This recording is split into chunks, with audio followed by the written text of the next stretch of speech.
Hi, and again, welcome to the second episode of the Restaurant Show with Christopher Wells. I'm very happy to have you with me today. Had some great comments on the first episode from last week. Very excited to be moving forward with this. And I just want to tell you, I just had an amazing week.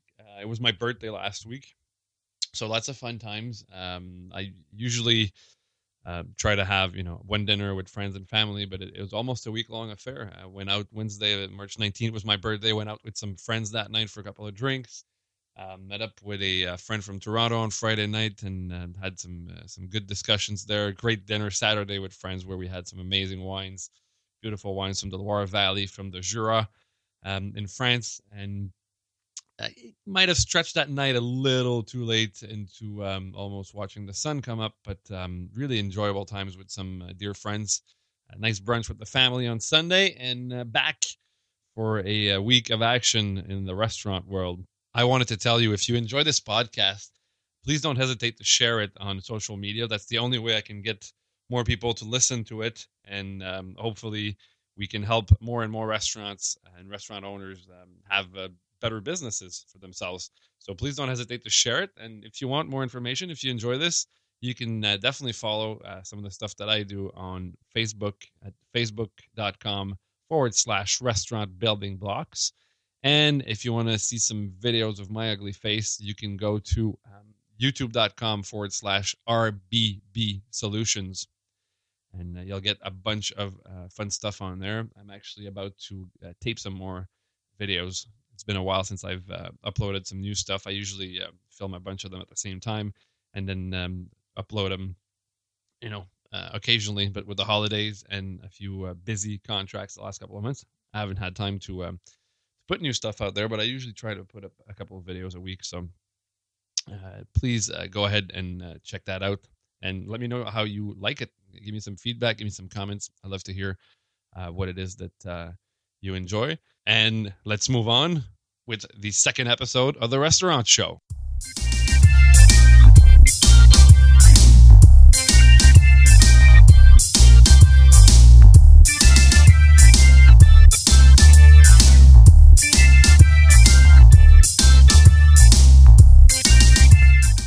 Okay, so here we are.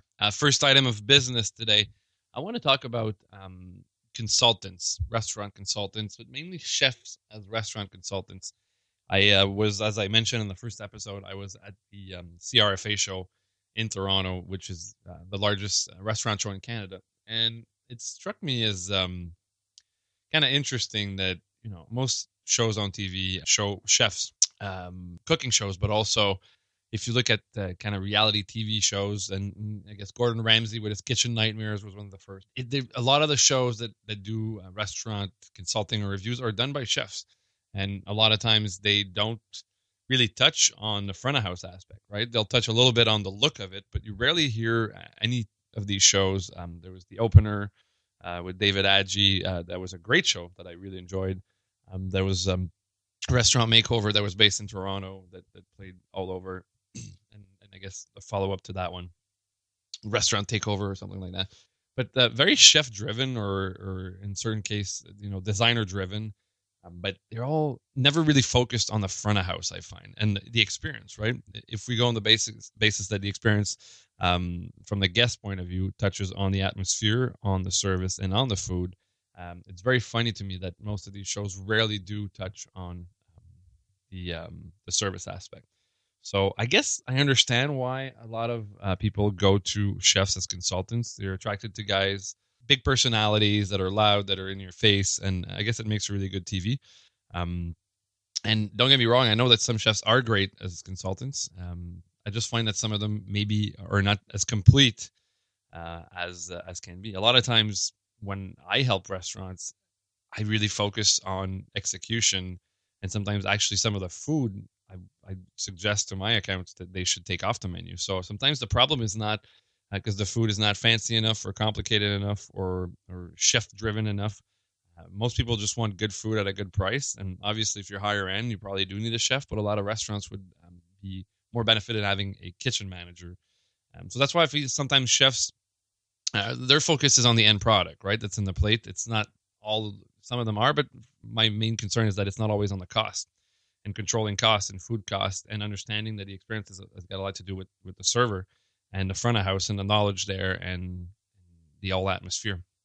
I've seen amazing chefs that could create outstanding dishes, but that were running a 45 to 50% food cost, which will make it very hard for your restaurant to be thriving if that's where you are.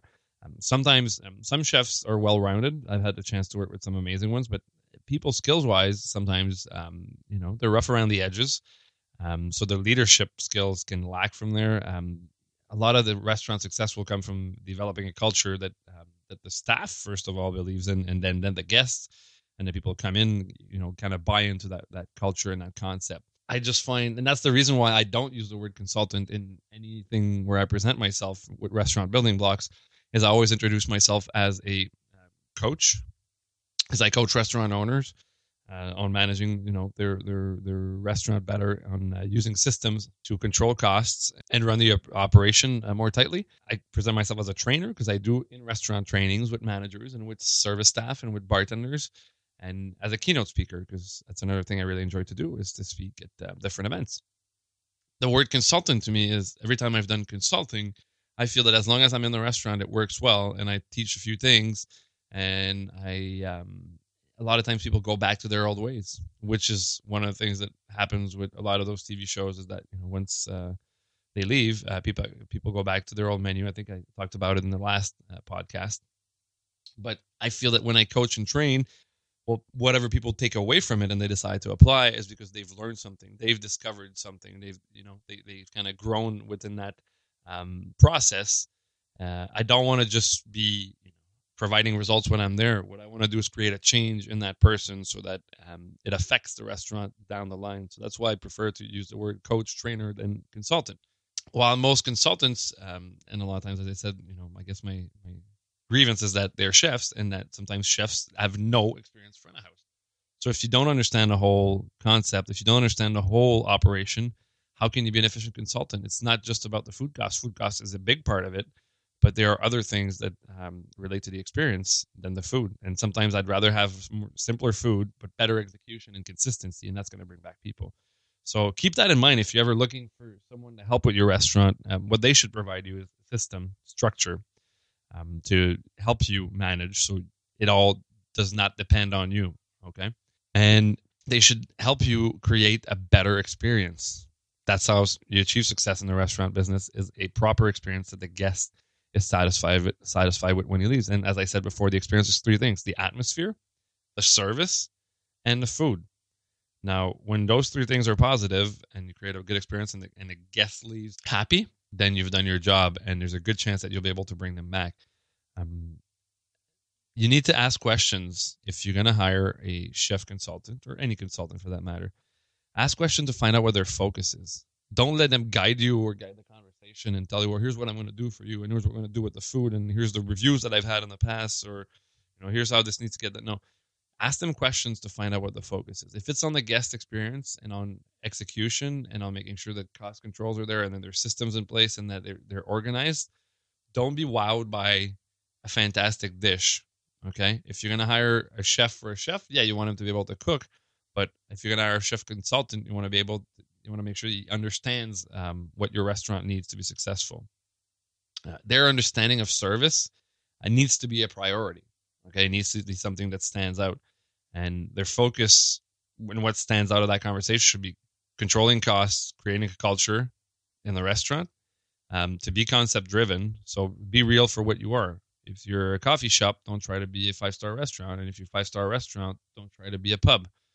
And the last focus should be on providing value and a great experience. If that's the kind of stuff they tell you about, then you might have a chef that has a good view on the whole business and how to help you grow it. Just don't let somebody make you spend a ton of money on revamping a menu when there might be other things lacking in your operation, from service to being focused on the guest, the whole team being focused on the guest, the execution. I don't care what's on the menu as long as it's good and it can come out. People can get their food and their drinks in a decent amount of time. If it takes 10 minutes to get a drink from the bar, then you have other issues than what ingredients are in a pasta dish. Okay, so Next item I want to talk to you about today is a lot of restaurant people, a lot of managers are worrying too much about negative reviews online. I think that from obviously social media has brought in a lot of opportunities for people to comment on their experience, whether at a movie, at a restaurant, at a bar, at a hotel, on a trip. So a lot of restaurants with stuff like Yelp and other review site, TripAdvisor or whatever, are spending way too much time giving credits to negative reviews. I think when there's a negative review is like a complaint that you would have in the restaurant. I would address it with a fix-it mentality, not a complaining or feeling that you're a victim or that people are trying to hurt your business, or even worse than that is an "I'll show you why you're wrong" attitude, which you can never win with. And it's funny because I made the list of stuff I wanted to talk about on this podcast a few days ago, and I fell on a similar thing yesterday that is actually really apropos. So keep one thing in mind, okay? When I look at reviews online, whether for a restaurant or a hotel, if I'm about to book a vacation down south, or people can read through an unfounded complaint or somebody that's really milking it a little too much, that you could feel they're frustrated and they're actually being maybe not as fair as they could be, or a little mean, or if you read a bunch of reviews and 10 of them are positive and one of them is slightly as a negative comment about a server or a dish, then I can say, okay, maybe that was just a bad experience. If I get 10 great reviews and review number 11 tells me it's the worst restaurant in the history of restaurants, then I know that person is being mean-spirited and just abusing the fact that they're anonymous online.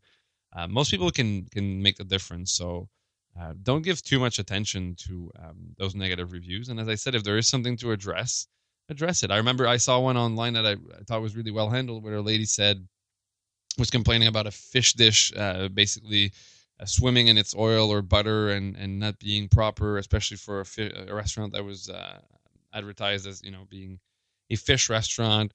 And she wasn't overly mean, but she really did make a point that the fish was substandard, and she would tell people I would go somewhere else. And rather quickly, the restaurant online answered on the same comment, saying, "We're very sorry about what happened. This is not the way it is supposed to be. Thank you very much for sharing it with us. Would you please give us another chance and come back in? We, usually comments are great on our fish, and we strive to provide an excellent one. Obviously, you got a dish that wasn't to our standard. Please come back and try it." And within minutes, the lady that made the complaint wrote back on the Facebook page saying, "Well, thank you. I appreciate you taking the time, and I really love your restaurant. I will gladly go back and try it."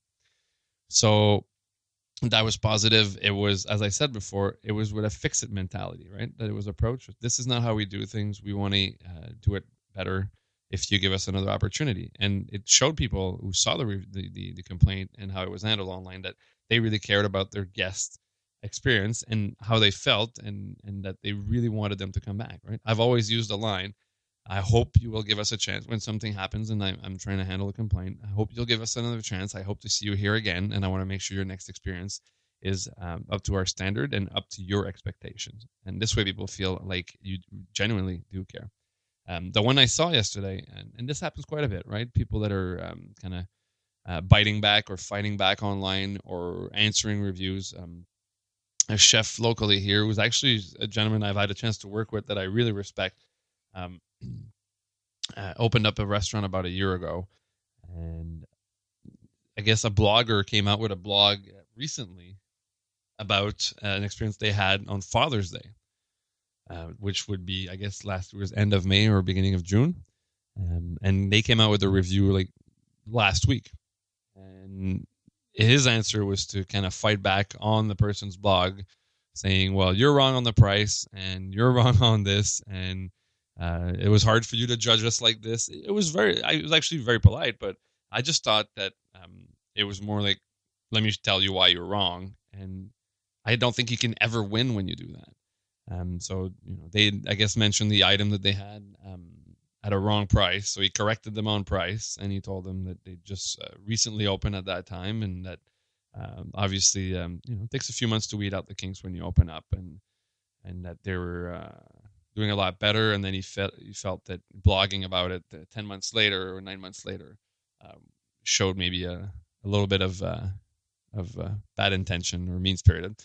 Anyways, it was well done. It was polite. He's a very smart man, and he answered it, very smartly. And then everybody that he posted on his Facebook, and everybody that knows him and respects him, obviously went and bashed the blogger. And so it just came across to me as whether the person is right or wrong, they're entitled to their opinion. And from what I read in the blog, it was more about the service that they had issues than the food. And you just try to make them look bad. And whether they're right or wrong, but other people will see it. And I guess what I'm trying to say is a remotely negative answer to a negative review just kind of sends a negative feel all around. When it could have been easily addressed that, I'm sorry it happened. You could have said the same things in a more positive view, I guess is what I'm trying to say. You could have mentioned that, please don't be shy to let us know as soon as possible, because, it's hard for us to make changes or to fix things 9-10 months down the line. And that just to make sure they know, the actual price is X amount. And it could have been all turned into, like, I find the same information could have been shared in a lot more positive way. And the outcome would be, because if a bunch of people tell him that he was right about it and you showed her, there's a half of the people that won't mention it, but that think that it was cocky and unnecessary. So now you have the person that will actually never go back. And they had a few valid points. The blogger did have a few valid points. And the chef owner did have valid points as well. But in the end, it just came out as negative. So I think it's important to keep in mind that if you're going to answer online, go with a fix-it mentality. Not, like I said, not I'm right, you're wrong, and here's why you're an idiot, and I'll show you.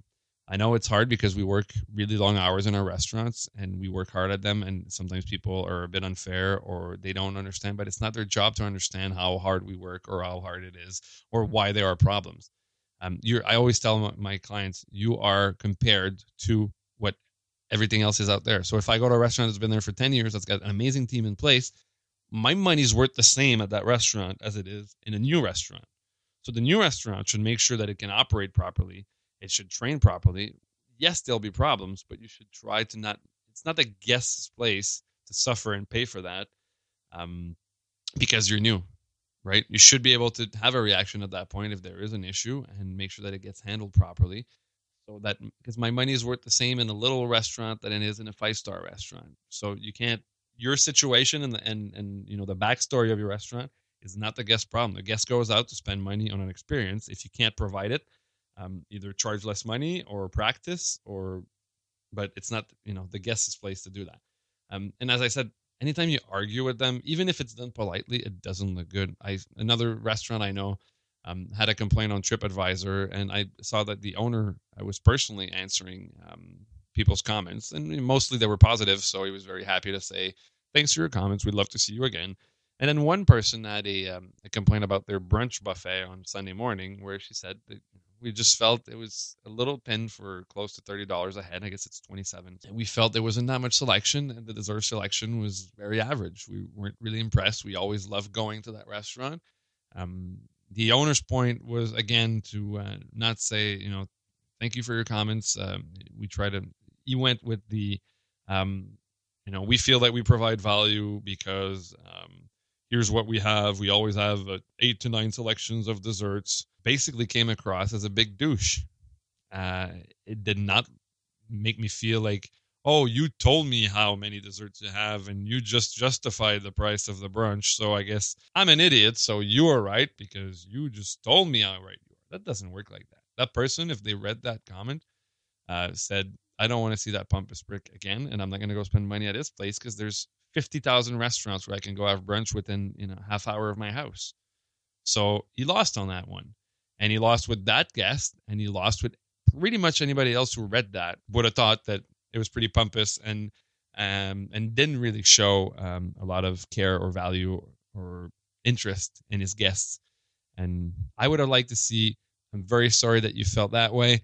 Here's what we try to do usually. We try to have 8 to 10 desserts. I don't know if there was something that we failed in the execution that day and maybe all the desserts weren't there or they weren't to your liking. I appreciate your business. We'd love to see you again. Please, if next time you come, get in touch with me. Here's my email address, and I'd like to set you up because we'd love to have you back over again. If somebody's going to take the time to go online and make a complaint, that's the kind of answer they'd like to see if you want to keep their business and you want them to come back. So stop worrying about negative reviews. The ones that are way out there, people know they're crap anyways, and they can read through the BS, right? You have to remember, like, your guests, your clients, they read the paper, okay? They see politicians, and they see business guys, and they see all kinds of people trying to put BS through to them on TV and radio and newspapers. So they're pretty sharp on that. So when somebody's really not being reasonable, they can definitely read through that. So stop worrying about them. Go with a fix-it mentality. Don't try to show people why you're right, and you'll be winning every time. Okay, and in keeping with the experience that I've been talking a lot about quite a bit today, I want to talk about Famous Chef's Restaurant, right? I talked about chefs as consultants before, but it's gotten with all the TV shows, as I mentioned before, a lot of chefs have opened up a bunch of restaurants that, for the most part, they don't even work in, but they tie their names to a brand and people, because of the attraction they've had on TV and the interest that their TV shows have provided, people are very curious to try them. Obviously, Gordon Ramsay is a famous one that's got restaurants all over the world. Guy Fieri opened up one in New York last year that Peter Wells from the New York Times destroyed in a critic. If you ever have a chance to see that, you can go read that. I was talking right before about negative reviews and people going overboard. I don't think that Guy Fieri's restaurant in New York was a 500-seat restaurant. I wouldn't expect to have a outstanding culinary experience. I would probably go for the look of it and the size of it. But Mr. Wells on the New York Times, I guess probably in November 2012 or something around there. You can probably Google that. I destroyed him. Like, I've rarely seen a restaurant destroyed. But I guess Jamie Oliver has a bunch of restaurants, or some of his students opening up restaurants. And it's great branding, but it's not necessarily wowing, right? As were the comments on Guy Fieri's, and even I looked it up online before doing this, and I guess he gets a like 2.5 star average out of 5 stars on not a restaurant critics, but on regular folks' comments through Yelp and other things. And what I wanted to say is, sometimes people feel like, well, if I had a name like that on my front door, that would mean success, right? Gordon Ramsay was part of a group that reopened the restaurant in my hometown of Montreal, which was called Laurier Barbecue. That was an institution for years. That was actually kind of a little banged up family restaurant that served great chicken, and they did this big revamp and stamped Gordon Ramsay's name on it.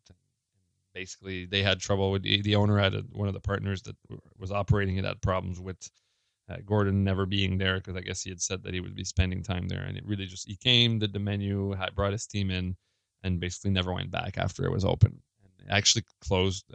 I guess they tried to sue him to buy him out, and whatever. The restaurant's been closed for a while now. My point is, a guest experience is a guest experience in a McDonald's restaurant, in a pub, in a fine dining restaurant, or in a Gordon Ramsay restaurant.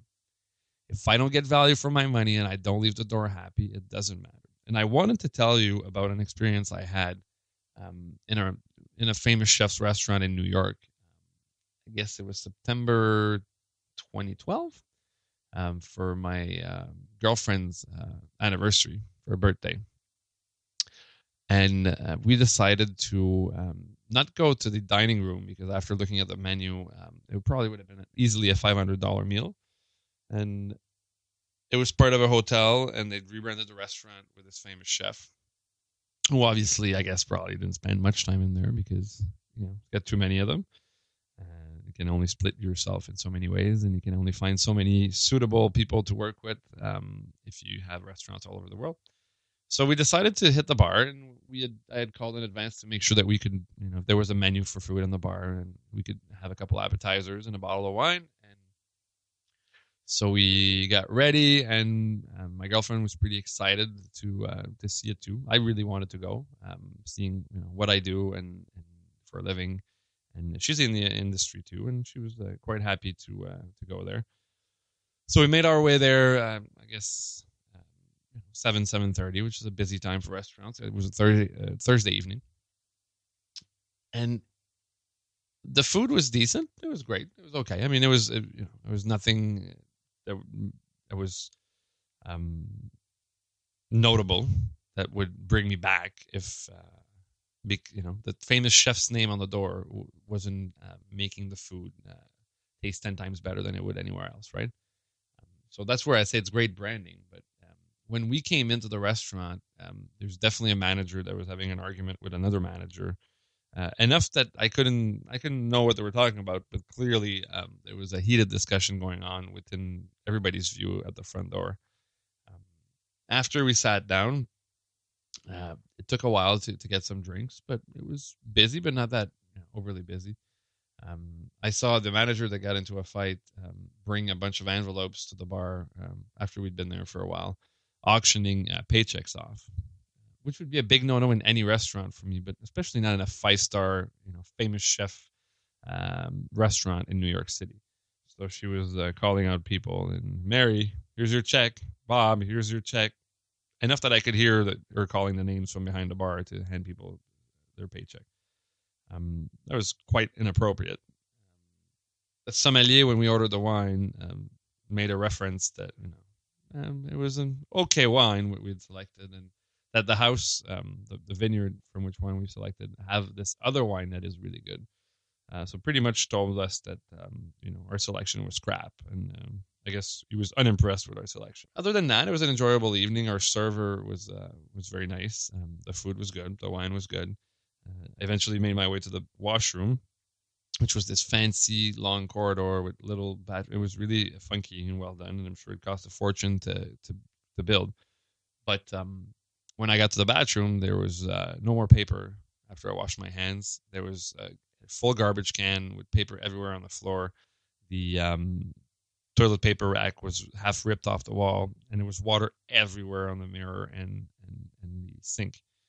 Now you're going to tell me it's a busy restaurant, but you know what? Busy restaurants where I've worked, we do bathroom checks, and there's somebody that goes and makes sure that the garbage is not too full and that the water's been wiped down, and the mirror is half decent, and that half the stuff is not ripped.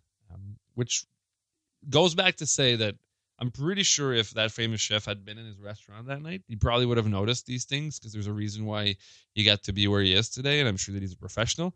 But having his name on the door doesn't guarantee success, doesn't guarantee a proper experience. There was a lot of stuff that night in that restaurant that did not impress me, and I feel we're not adequate for what any restaurant, anyways. My complaints with what happened in that restaurant that night, I would have had the same attitude in a 3-star restaurant. So it's just to say that don't compare, don't feel that because somebody's name is on the door, they'll have it better. They're just probably going to have, people try it quicker, but it doesn't mean that people are going to go back, right? You have the same chance in your restaurant to create a fantastic opportunity for your guests, a great experience. And in tying it back to the negative reviews I mentioned before, and now this experience in a famous chef restaurant, if you want to know if you trust your experience, are you willing to stop everybody at the door to ask them how their experience was? What was the best part of it? Whether it be the food, the service, and what, if there's anything that you can do better, ask your guests, what could we do better? And if you're willing to do that consistently, you will know, people will tell you, and you'll be able to, maybe some of them will be unreasonable, but most of them will say stuff that maybe you don't notice, or maybe you didn't realize. So be willing to ask them that. Just know that you have as much a chance to impress me or impress your guests in your restaurant as you have any famous chef's restaurant in the world. Okay, and to finish off the second episode of the restaurant show, Just a little thing. I posted this a while back on Facebook, and it got a lot of laughs and likes. Um, Stickers on the front door of your restaurant, stickers for TripAdvisor, stickers for like us on Facebook, or stickers to the restaurant association of your area that you're part of, or the Chamber of Commerce, or worse, for Visa or Master. Now, you need to understand that if you're a member of your restaurant association, that doesn't guarantee success for my experience as a guest. It doesn't tell me much other than you can fill out a form and pay a couple $100 to be part of an association. If you have a sticker for TripAdvisor, so basically I'm at your front door, I'm about to walk into your restaurant, and what you want to tell me is you should go online and read reviews about us. Now, that's when I go online on your website, or previous to my going to your restaurant, that maybe you want to make me read reviews that are positive about your restaurant. A Yelp sticker. I don't care. I'm at your front door. I'm about to walk in and spend money. And now you want to tell me, are you sure you want to come here? Let's go read some reviews. You know what? It's not going to make me go on TripAdvisor. If you want to ask people to, at the end with the meal, you put a little comment card with the bill. And you may want to ask them to go online and give a review if they've enjoyed it, because that's going to help your business. That's one thing. But putting the stickers on the door don't mean much. And worse than that, Visa and MasterCard, seriously? My grandmother makes candles that she sells around Christmas time, and she takes Visa and MasterCard nowadays. If you don't, I don't even know if you should be in business. When's the last time you went to a restaurant that didn't take Visa or MasterCard?